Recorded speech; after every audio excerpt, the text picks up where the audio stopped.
Johnny Carson died at his Malibu, California home on Sunday. He'd suffered from emphysema. For 3 decades, Carson hosted NBC's Tonight Show, combining topical monologues, celebrity banter, and corny but winning comedy skits. He retired in 1992, the king of late-night comedy and talk. Johnny Carson was 79 years old. We'll have more about him at the end of the program.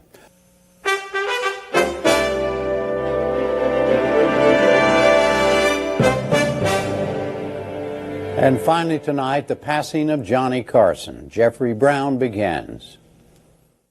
Here's Johnny. For 3 decades, he was the king of late-night television, a comfortable presence who kept Americans laughing. It was so hot today that Burger King was singing, "If you want it your way, cook it yourself." His opening monologue poked fun at current affairs. Surgeon General Koop says we are having too much fat in our diet and not enough fiber.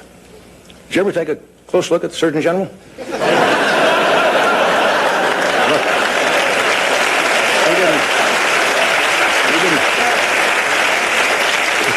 He didn't get that spare tire from eating trail mix.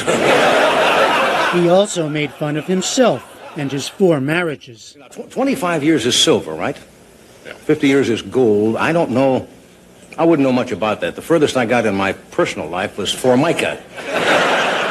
Carson seemed willing to try anything. Why don't you get down a little bit deeper, Johnny? Get your ears right under there and get the feel on it. And took his viewers along gently for the ride. Johnny Carson was born in Iowa and raised in Nebraska. As a kid, he loved magic and performing. After college, he wrote comedy for Red Skelton. Now, Johnny, would you like to take over for a couple of minutes? And in the 50s, he hosted a daytime show called Who Do You Trust? Carson was a substitute on The Tonight Show for host Jack Paar and took the reins himself in 1962. Nightly through the years, he showcased those on the top and performers on the rise. Numerous future stars got their big break with Carson. He let animals crawl on his head, and children have the punchline. Have you ever seen this show before? Well, when I was up vomiting and all that stuff. Politicians courted him. You're governor now of Arkansas till 1991? That's right. Yeah. Where are you looking beyond that, politically, or are you? Depends on how I do on the show tonight. Carson's program was a mix of the tightly scripted, including regular characters like Karnak the Magnificent. Steroids.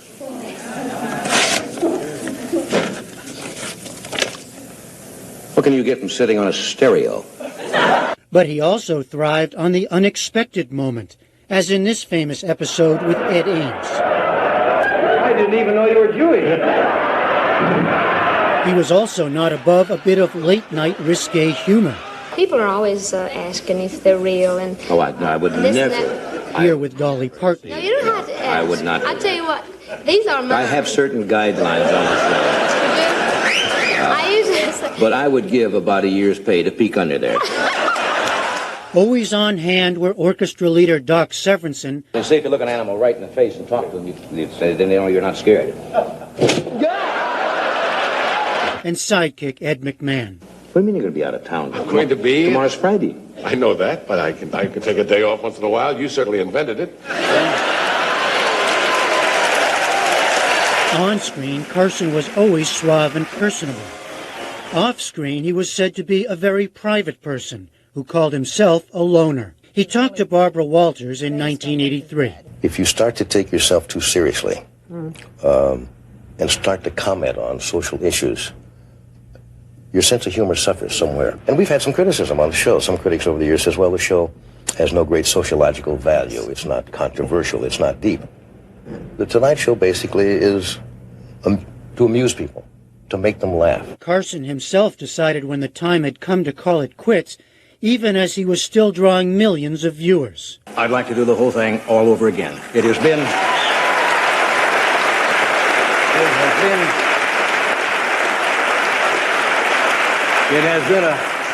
just a hell of a lot of fun. His last show was on May 23rd, 1992. I bid you a very heartfelt good night. Johnny Carson died yesterday at age 79. More on Johnny Carson from former talk show host, entertainer, writer Dick Cavett, who's with us from Park City, Utah, and Robert Thompson, professor of television and popular culture at Syracuse University. Dick Cavett, what made Johnny Carson so special? I think it's always something. I believe Jack Parr said this once when we were talking about it. He said, after all, kid, it's always just a personality contest. And it seemed too glib at the time, but I think he's right. Johnny, somebody else could come on the show and say everything Johnny did all those years and not be very good. But he was a born showman. He was studying it when he was a kid. He wrote a thesis at the University of Nebraska on Jack Benny and timing, I think it was. And he was nice to have in the room with you. Yeah. Robert Thompson, what would you add to that? And just in terms of what was there about this man that made him so different than others? Well, I think a lot of it had to do with the fact of when he was doing it. 30 years, night after night, year after year. This was often the last voice we heard before we went to sleep. It was the equivalent of when we were kids, our mothers singing us a lullaby. The other thing was that he really managed to, I've used the word bland to describe his performance, and I mean that in the most positive sort of way. He wasn't the guy at the party with the lampshade on the head dancing around on the coffee table. He was the witty guy on the couch laughing at that person. Carson really became a star reflecting the performances of other stars, and it's why we could not get sick of him for 30 years. Donald Trump's amusing to watch, but a little of him goes a long way. Johnny Carson went down pretty smooth for 3 straight decades. You agree with that analysis, Dick Cavett? Yeah? Yeah, except, I bristled at the word bland, but then you qualified it a good bit. He had something that over the years I've decided great performers all have, and it's a sense, though he was a nice boy and Midwestern and maybe went to church in his life, there was a sense of danger.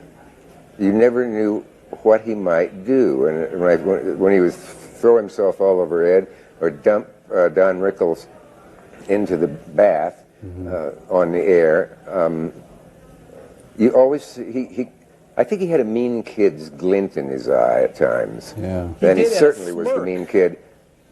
When he grabbed that old lady's potato chip art and downed it on the show. Professor Thompson, you were trying to add something there?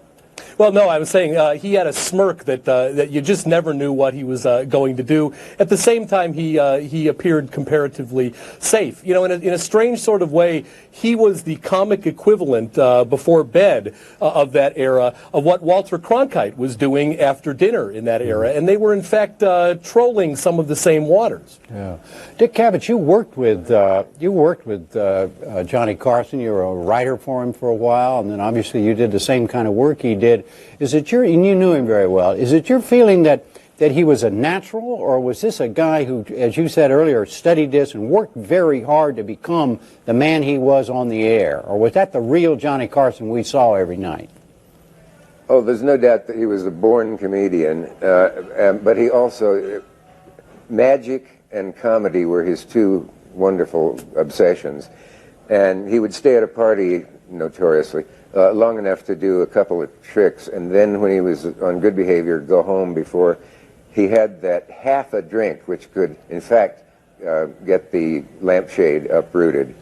And he had a lot of misery in his life.